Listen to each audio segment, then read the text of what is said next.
Welcome to the Wednesday Warrior Wrap-Up, where we take a look at some of the awesome news and reveals of this week.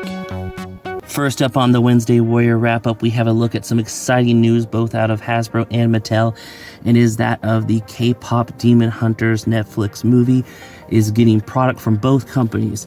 So from what it looks like, first off, we're going to probably be getting, obviously from Mattel, Barbie dolls probably, and Hot Wheels, and board games like Uno and the Magic 8 Ball. We're probably going to get some K-pop themed things there. When it comes to Hasbro, I'm really hoping for a 6-inch figure line. We're probably going to get some role-playing based on the wording on the Instagram. For IRL demon hunting, probably going to get the prop weapons. And then we're also, of course, getting shown here the games like Monopoly. We're probably going to get, whatever other games, Life, Shoots and Ladders, all those different ones done up in the Demon Hunter. So I'm very excited for this news. I'm excited to see that, they're going to get more merchandise in the collectible ends of things, because they do have the Netflix store that sells some stuff, but it's a lot of apparel, plushes, things like that. So it's exciting to see some action figure stuff. I was really curious who's going to get it, and I was very caught off guard when it was the actual two major companies, Hasbro and Mattel. I really thought maybe it would be, some kind of like other company would get like SH Figure Arts or something like that of them, and they'd be more pricey, but this way it's, something that fans can get their hands on really easily with these two companies. And over the week, or weekend, in Japan, they had the Japanese Model Hobby Show, and Takara was there with a lot of different products. We finally got an official name and reveal of the two new Charger, I think it is, line. That's kind of like an alternators line, and we are getting Ironhide and Blackout. I'm very excited for this because the Ironhide, the head looks like Energon Ironhide, so I'm very excited to see some Energon love.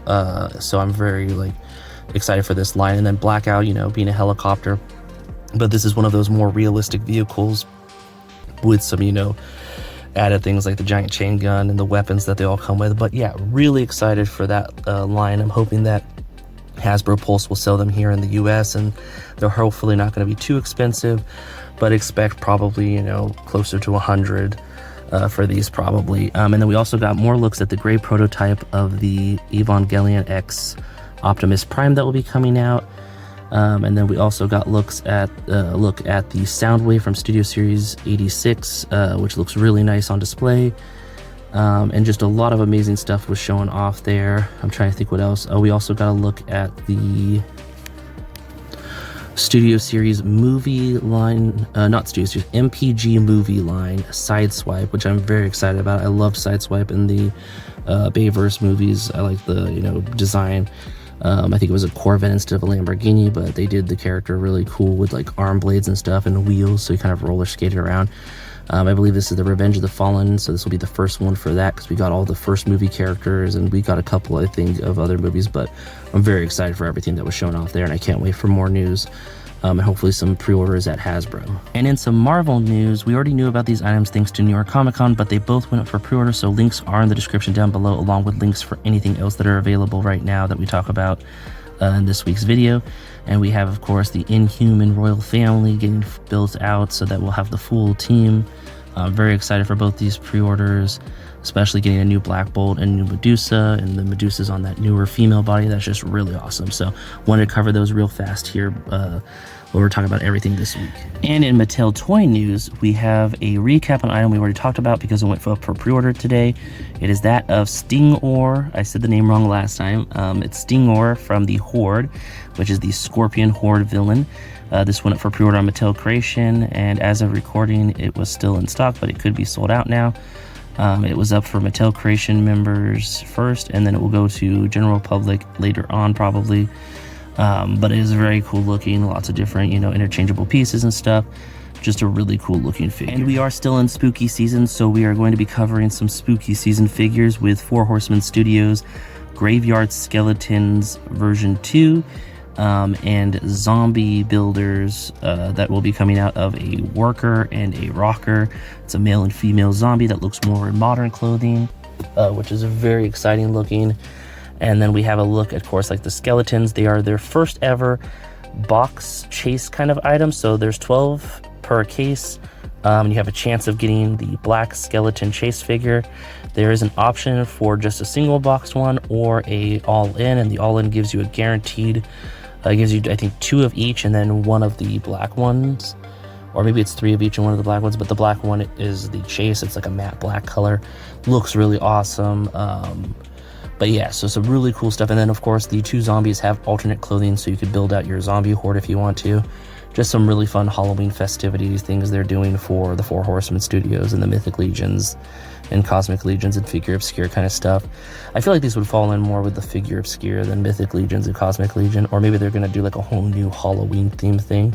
But yeah, it's really cool. And over at NECA Toy News, these were shown off, I believe, at New York Comic Con, but I didn't get a chance to cover them. And it is that of the NECA TMNT Ben Cooper costumed kids. We get all 4 of the turtles, Mikey, Leo, Raph, and Donnie. And then we also get Shredder and Rocksteady and Bebop, which all look incredible. Some more Halloween themed things. I mean, with this line of figures, we've gotten so many different costume Ben Cooper outfits that at this point, like, it just keeps growing. You could have a whole shelf almost at this point. Maybe not a whole shelf, but like, you know, two levels of a shelf are almost full, which is just really awesome between all the different, you know, pop culture costumes and stuff like that. But it is a very exciting line that NECA is doing, and I've enjoyed covering each of them. I'm still hoping they do the Transformers transforming costume, where it comes to the backpack and the sword and the mask. Hopefully they can work with Hasbro to do that, but that would be my like dream figure if they did that. And in Mondo Toy News, we have a look at another X-Men character from the 90s X-Men with Storm in her white outfit. But not only do you get Storm in her white outfit, you get all kinds of accessories, including alternate heads to give you the mohawk and the ponytail and the flowing hair. So you're going to get all kinds of different styles for your Storm figure. This will also come with an exclusive pin. There's a pre-order window. If you want to check it out, like I said, all the links in the description down below for things today.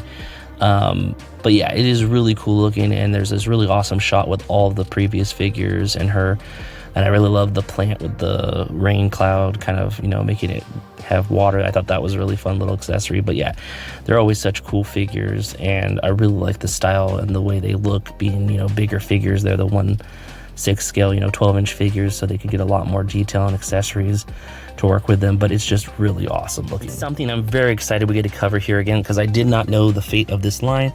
I knew we were supposed to get more of it, but you know, some things we're told we're going to get a lot of, and then it doesn't do too well and they don't make any more. But it is that of the Super 7's Reaction Plus Micronauts, and we're going to be getting Force Commander and Microtron, I think it is, both going up for pre-order right now at Super 7. And I'm very excited for these. I really hope we get more of these Micronaut figures, because they are really interesting and exciting, and you know, they're really hard to get some of these characters on the aftermarket from the original line. So getting updated versions, even if they're not all to scale to their original figures, is just really fun, and I'm very excited to add these 2 to my collection. I know that there are still fans out there who really like this, and I'm really hoping that it keeps going and that it doesn't, you know, slow down, and we get more and more characters, and maybe even, you know, play sets and stuff like that, like they did with Transformers Reaction.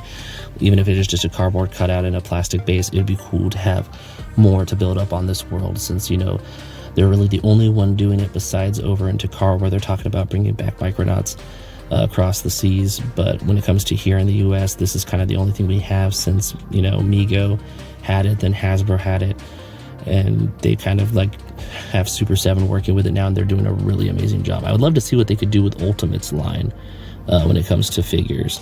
But yeah, really cool stuff. And in McFarlane Toy News, we have a lot of Fallout and 2 DC figures to cover. First up, the 2 DC figures. I think we might have talked about them before, but they went up for pre-order. They sold out, I believe, on Walmart. Went in stock on, went up for pre-order on GameStop too, and now are in stock at GameStop and ready to ship out if you want to get them. I know one is Wonder Woman villain Cheetah. I can never say her name right. I feel bad. There's too many Cheetah characters in pop culture when it comes to Beast Wars and Thundercats, so I always get all their names mixed up. And then, of course, the other character, I don't know off the top of my head their name, but they are really cool looking. I think it's like something like Exile. I feel bad. I should know more. But what I'm really here for is the Fallout stuff. I think it's incredible, the stuff McFarlane's doing with Fallout. We have a look at the Vault Survivor and Vault Tech power armor that look really cool. So we now know we are probably going to get a lot of different power armor variants. I'm looking forward to the Nuka-Cola variant that will probably come out sooner or later. Then we also got a new Vegas 2-pack with 2 of the characters from that. The range? I can't remember the names but it's like another version of the one that came out a while back. And then of course the casino guy that I always forget his name. And then we got to look at some a Deathclaw that I'm very excited for. That looks really cool. I'm curious if it will scale well with the figures, even though it's a statue. And then we also got some Vault Boy, kind of like bobbleheads, but not bobbleheads, that will be at Amazon and Best Buy as exclusives, and they look really cool. So I'm curious if we're going to get all the different versions of the Vault Boy from the character tree when you're building your skills. So I'm very excited for this line, just like everything else that's been coming out of McFarlane, prepping to kind of have other things that people can buy, since DC will be leaving to go to Mattel, but it won't be until late 2026. So we still get a lot of DC stuff all the way through 2026 at least. So I'm very excited for that. And in some awesome upgrade kit news, we have a look at Happy Cat Industries with their vending machine of awesome laser weapons and effects. I've heard of this company before, but we never really talked about them here. They do awesome effects for your action figures, specifically I think 1/12 scale. You could probably kind of fudge it for 3" if you wanted to with some of these accessories, but we have a really cool set of laser swords and laser guns and arm cannons and blast effects and explosions and a flamethrower that will come in a vending machine. It is available on BBTS and other places that carry them, but I know that's the major place that I usually go to when I buy my 1/12 scale effects. And then we also have a look at a gory horror set that has blood and guts and stuff like that, and weapons that are more brutal. You can use them for your like gangster Marvel Legend characters like Tombstone and Hammerhead and stuff like that. So it's really awesome accessories, and they're not usually too bad. I think the vending machine set is only like 30 or 40, and then the other set is either 20 or 30. So they're really reasonable, sets of accessories you can use with all your collectibles that you want to use these with. But it's really awesome stuff. I'm really excited for the vending machine with lasers and guns and swords and stuff. That looks really cool. And of course, in comics this week, we think look incredible. First up, we have Power Rangers Halloween Special #1, and of course we have an awesome cover here with the pumpkin wrapper attacking the Rangers. I'm very excited for this comic. I love that character from the Mighty Morphin Power Rangers, and it's fun to see they're doing something for Halloween. We also have 2 new Marvel comics I'm very excited about. First up is Radioactive Spider-Man #1. This is a universe where Spider-Man is kind of, radioactive and has, extra little bits and stuff like that. It looks really fun, and I'm looking forward to it. And then next up, we have X-Men, the Book of Revelations, which is Apocalypse, of course, on the cover, and a bunch of mutants raising their hands up. So it looks like we have some, interesting mutant stuff happening in the Marvel comics. But those are the 3 comics this week I thought looked really awesome, that I'm very excited about to read up on and stuff like that. There's of course a lot of other comics this week that are amazing, some continuations and stuff like that from everything that I'm reading. So like always, go to your local comic shop, see what they have, support someone local, pick up what's in your saver, see what's new this week, and just have a wonderful time. And in our creative corner this week, we have a look at an awesome Instagram photographer when it comes to toys and collectibles, with that of Ropers_room. I hope I said that right. You can see the name there and read it the proper way if I mess that up. And then of course the link to their Instagram is down below in the description. But they have an amazing selection of toy photography here, from Marvel to G.I. Joe. It's mostly G.I. Joe, but it's incredible. There is some Marvel stuff sprinkled here and there on their page. They are a fan of, collecting and toys. They love G.I. Joe and Marvel, and I think they said Star Wars as well. You can see it on their About Me on Instagram. But they have such amazing, talented photos, not just, in a room, but like out in the world, kind of, some out in the, like a pond and a lake, as you can see here with the eels that just look really awesome. And I think that's Torpedo. And then there's this really cool Miles Morales Spider-Man shot that looks insane, in this Agent Venom with the explosions, and of course Venom attacking a Stinger driver, or a Cobra driver I should say, and just amazing G.I. Joe work. There's a lot to look at. This is just 6 photos that I thought looked really cool. I really love the crystal ball one. As you know, I recently reviewed it, and I love that figure. I voted for it. It was one of the winners of the fan vote when it comes to G.I. Joe side of things. And so I feel like the whole community can agree that that's just a really cool figure, and we're looking forward to the continuation of that, you know, with the Vipers, the Ghost Vipers, and any other character. So I cannot wait to see what they do with the Ghost Vipers, if they take photos with it, if they were able to get some. But their work is incredible. Love the crystal ball one. Love the ones that are out in the water that, you know, really capture that environment with the figure. Just some really amazing work. So like always, go follow them, share it with your friends who would get a kick out of this, be it toy collectors or even just photographers. The lighting is incredible on it. The work is incredible. I really look forward to what they post in the future, and thank you so much for stopping by. And that about wraps it up. Thanks for stopping by. If you have any comments, leave them in the comment section. If you're feeling generous, share it. And thank you so much for watching. Till next time, bye.